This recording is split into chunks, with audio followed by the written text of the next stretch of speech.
Welcome to SAT2 Career 2.0 online nursing channel. We are discussing 20 questions every day for the nursing officer exam in 2020 preparations. So this video also carries the 20 important questions for the upcoming AIMS nursing officer exam. So don't skip the video, watch all the 20 important questions with rationals so that it will be helping you in cracking the exams very effectively. So before seeing the questions, please subscribe to SAT2 Career 2.0 online nursing channel if you are not yet subscribed. Also click the bell icon to get the latest notification about all the new videos. Now let's see the first question in today's video. Which assessment tool addressing the condition of the client's skin should be completed on admission to the hospital? Option A. Complete the Braden scale. Option B. Monitor the client on a Glasgow scale. Option C. Assess for Babinski sign.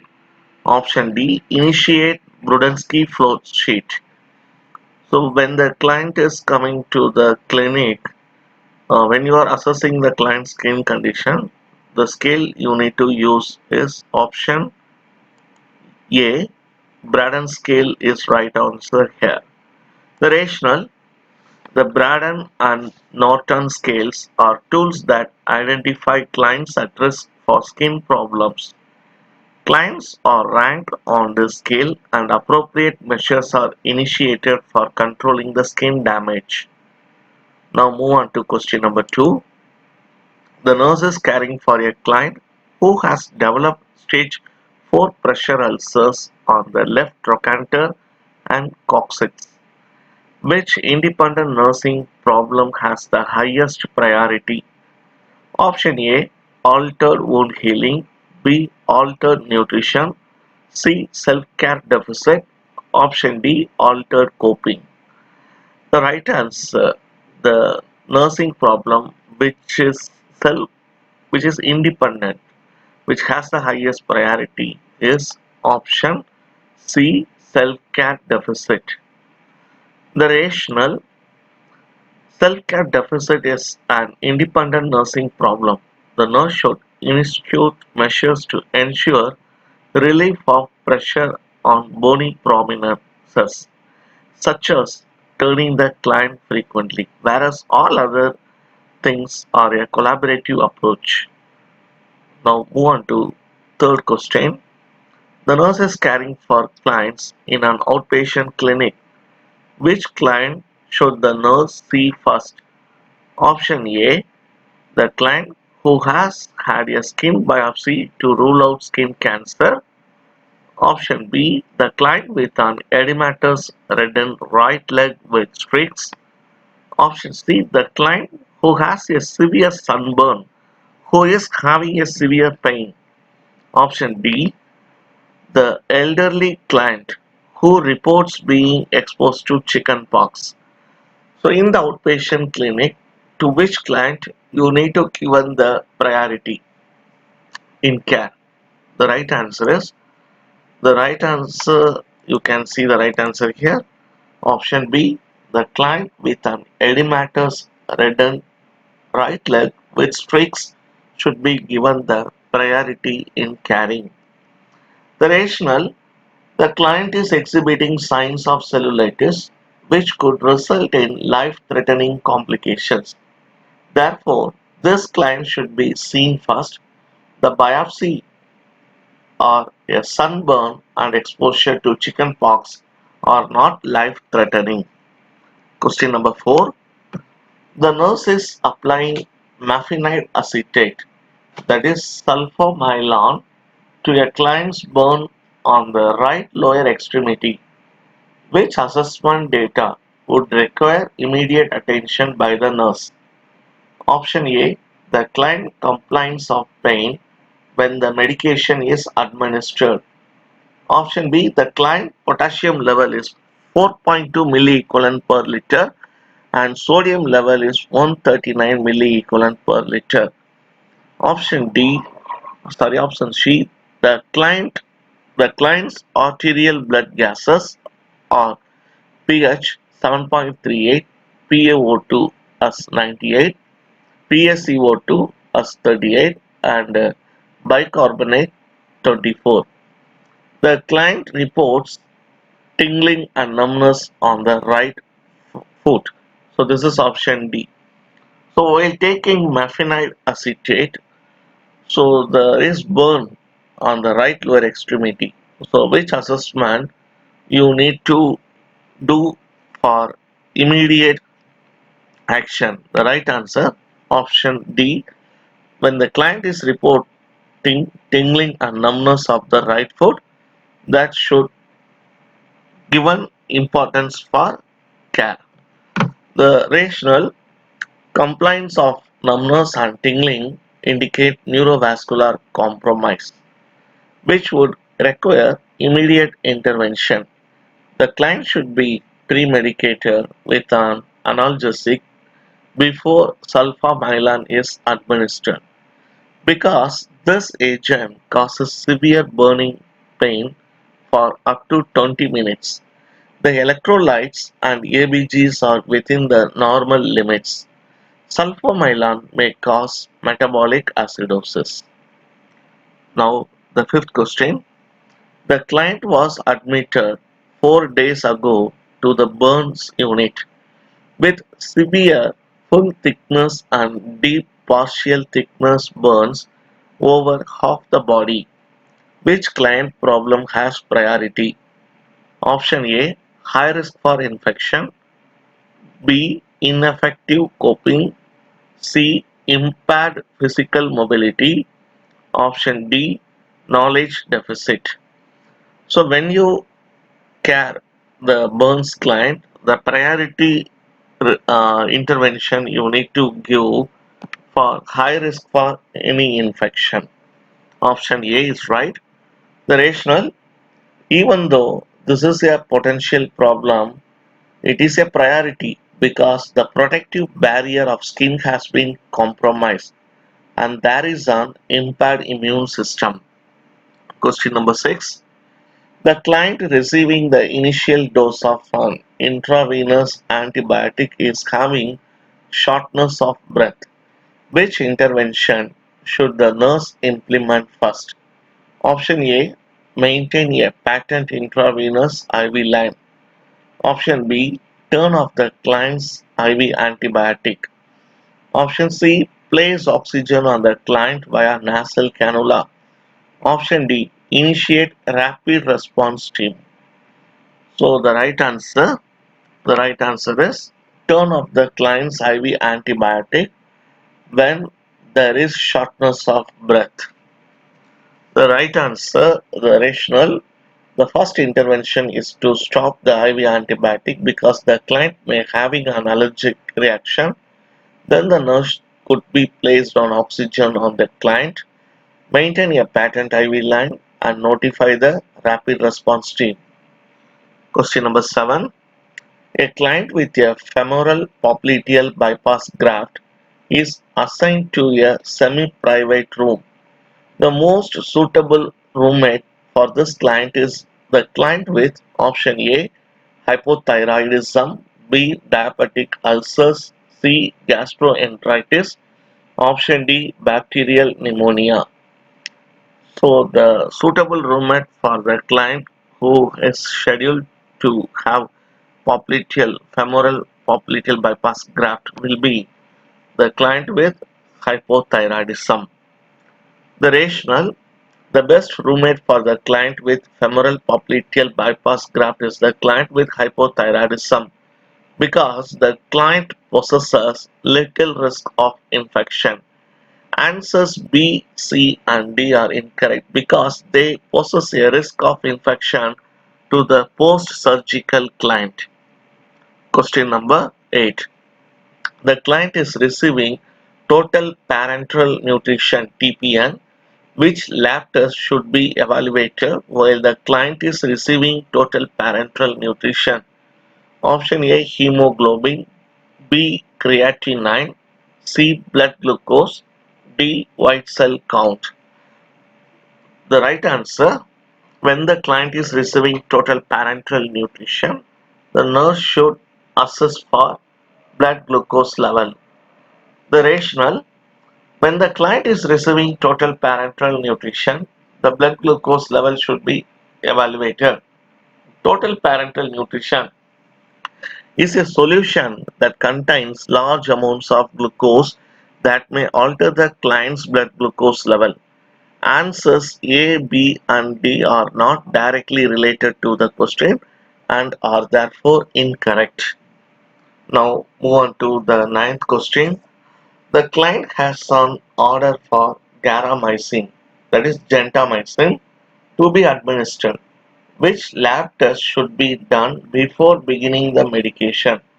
Option A, hematocrit; B, serum creatinine; option C, white cell count; and D is blood urea nitrogen. So when the client is taking a garamycin, the lab test to be done is option B, serum creatinine. The rationale: gentamicin is an aminoglycoside. Aminoglycosides are both nephrotoxic and ototoxic. Answers A, C, and D are not consideration when administering gentamicin. Therefore, they are incorrect choices. Question number 10. A client with a hemorrhagic stroke has a temperature of 103 degrees Fahrenheit. Efforts to reduce the temperature have not been effective. The most likely explanation for the elevated temperature is that damage has occurred to the option A, hypothalamus; B, pituitary; C, carotid baroreceptors; option D, frontal lobe. So when there is elevator in the body temperature, then the likely choice of damaged organ will be option A, hypothalamus. The rationale: damage to the hypothalamus can result in an elevated temperature because this portion of the brain helps to regulate body temperature. Answers B, C, and D are incorrect because they are not associated with regulation of temperature. Next question. Before seeing that 11th question, here there is a chance for all of you to learn more by joining our social media groups like Telegram channel group, WhatsApp group, and Facebook group. There also you can get lot of questions you can discuss, and if you need to join, the link is provided in the comment box. Please select the link and you can join in our team in the social medias. Now the 11th question. The physician prescribes regular insulin 5 units subcutaneous. Regular insulin begins to exert an effect. Option A, within 5 to 10 minutes. B, within 10 to 20 minutes. Option C, within 30 to 60 minutes. Option D, within 60 to 90 minutes. So the regular insulin, when it starts acting, the right answer is option C, within 30 to 60 minutes it starts its action. The rationale: the time of onset for regular insulin is within 30 to 60 minutes. Answers A, B, and D are incorrect because they are not correct time frames for the onset. The 12th question. The nurse is doing bowel and bladder retraining for the client with paraplegia. Which of the following is not a factor for the nurse to consider? Option A, diet pattern; B, mobility; C, fluid intake; D, sexual function. The right answer, the factor which is not to be considered in this case is sexual function. When the client is having paraplegia, the factor which is not considered in the retraining of the bowel and bladder is the sexual function. The rationale: when assessing the client with bowel and bladder retraining, sexual function is not a considered factor. Dietary history, mobility, and fluid intake are important factors. These must be taken into consideration because they relate to constipation, urinary output, and the ability to use a urinal or bedpan. Therefore, answers A, B, and C are incorrect. Question number 13. The nurse is caring for a client with a diagnosis of hepatitis who is experiencing pruritus. Which would be the most appropriate nursing intervention? Option A. Suggest the client to take the warm showers twice a day. Option B. Add baby oil to the client's bath water. Option C. Apply powder to the client's skin. Option D. Suggest a hot water rinse after bathing. So in this case, when the client is having the diagnosis of hepatitis and when the client is experiencing pruritus, the most appropriate nursing action would be option B, adding water, that is to the client's bath water, adding the baby oil. The rationale: oils can be applied to help with the dry skin and decrease itching. So adding baby oil to the bath water is soothing to the skin. Answer A is incorrect because bathing twice a day is too frequent and can cause more dryness. Answer C is incorrect because powder is also drying. Rinsing with hot water, as stated in answer D, dries out the skin as well. So option B, adding water to the adding oil to the bath water is very effective measure to reduce the pruritus. Question number 14. A client is admitted to the acute care unit. Initial laboratory values reveal serum sodium of 170 milliequivalent per liter. What behavior changes would be most common for this client? Option A, anger. B, mania. C, depression. D, psychosis. So when there is elevated sodium level in the blood, the behavior changes that would affect the client is option B, mania. The rationale: the client with serum sodium of 170 milliequivalent per liter has hypernatremia and might exhibit manic behavior. Answers A, C, and D are not associated with hypernatremia and are therefore incorrect. Now, question number 15. A client arrives in the emergency room with a possible fractured femur. The nurse should anticipate an order for option A, Trendelenburg position, B, ice to the entire extremity, C, buck traction, D, an abduction pillow. So when the client is having a fractured femur, the action nurse should anticipate for buck traction. Option C is right. The rationale: the client with a fractured femur will be placed in buck traction to realign the leg and to decrease the spasms and pain. The Trendelenburg position is the wrong position for this client, so answer A is incorrect. Ice might be ordered after repair but not for the entire extremity. So answer B is incorrect. An abduction pillow is ordered after a total hip replacement, not for an fractured femur. Therefore answer D is also incorrect. Now question number 16. A registered nurse is conducting an in-service for colleagues about peptic ulcer. The nurse would be correct in identifying which of the following causative factor. Option A, Neisseria gonorrhea. B, herpes influenza. Option B, Helicobacter pylori.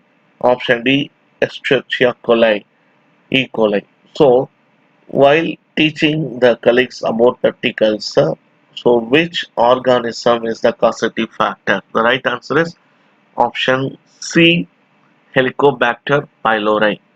The rationale: the Helicobacter pylori has been linked to peptic ulcers. Answer A, B, and D are not typically cultured within the stomach, duodenum, and esophagus and are not related to the development of peptic ulcers. Now move on to the 17th question. The client is admitted to the hospital in a chronic renal failure. A diet low in protein is ordered. The rationale for a low protein diet is option A. Protein breaks down into the blood urea nitrogen and metabolic waste. Option B. High protein increases the sodium and potassium level. Option C. A high protein diet decreases albumin production. Option D. A high protein diet depletes calcium and phosphorus. So when the client is admitted with chronic renal failure, we are ordering a low protein diet. What is the rationale behind it? The right answer, because the protein breaks down into blood urea nitrogen and metabolic waste, which might harms the kidney. Option A is right here. The rationale, a low protein diet is required because protein breaks down into nitrogenous waste and causes an increased workload on the kidneys. Hence, the answers B, C, and D are incorrect. Now, move on to 18th question. The 10-year-old is being treated for asthma. Before administering Theodore, the nurse should check the option A urinary output, B blood pressure, C pulse, D temperature.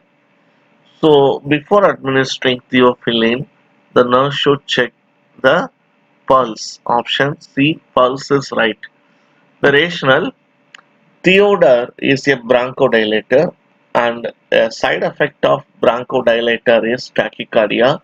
So checking the pulse is important. Extreme tachycardia should be reported to the doctor. Hence, the answers A, B, and D are not necessary. Question number 19. A 6-year-old with a cerebral palsy function at the level of an 18-month-old, which finding would support the assessment? Option A. She brushes herself. Option B. She pulls a toy behind her. Option C. She can build a tower of 8 blocks. Option D. She can copy a horizontal or vertical line. So when the client is having suspected for cerebral palsy in the 18-month-old child during the assessment, we can find the child is pulling, she pulls a toy behind her. So that can be the reason we can suspect for cerebral palsy. The rationale, children at 18 months of age like to push or pull the toys. Children at the approximately 3 years of age begin to dress themselves and build a tower of 8 blocks. At age 4, children can copy a horizontal or vertical line. Therefore, answers A, C, and D are incorrect here. Question number 20. The doctor is preparing to remove chest tubes from the client's left chest. In preparation for the removal, the nurse should instruct the client to option A. Breathe normally. Option B. Hold his breath and bear down. Option C. Take a deep breath. Option D. Sneeze or command. So in this case, what the nurse should instruct the client while removing the chest tubes? The right answer is option B. Instruct the client to hold his breath and bear down. The rationale, the client should be asked to perform Valsalva maneuver while the chest tube is being removed. This prevents changes in pressure until an occlusive dressing can be applied. Answers A and C are not recommended, and sneezing is difficult to perform on command. So these are the important questions which we have discussed today. So totally we have discussed the 20 important questions. Hope these are interesting and it will help you to prepare for the exam in a very effective way. Thank you for watching this video. Please like this video, comment and share this video with your friends and all the WhatsApp groups and Telegram groups. And please don't forget to subscribe to Satu Career 2.0 online nursing channel. We will meet again with another important 20 questions very soon. Till that time, you all be safe and stay alert. Meet you soon. Thank you. Bye bye. Good night.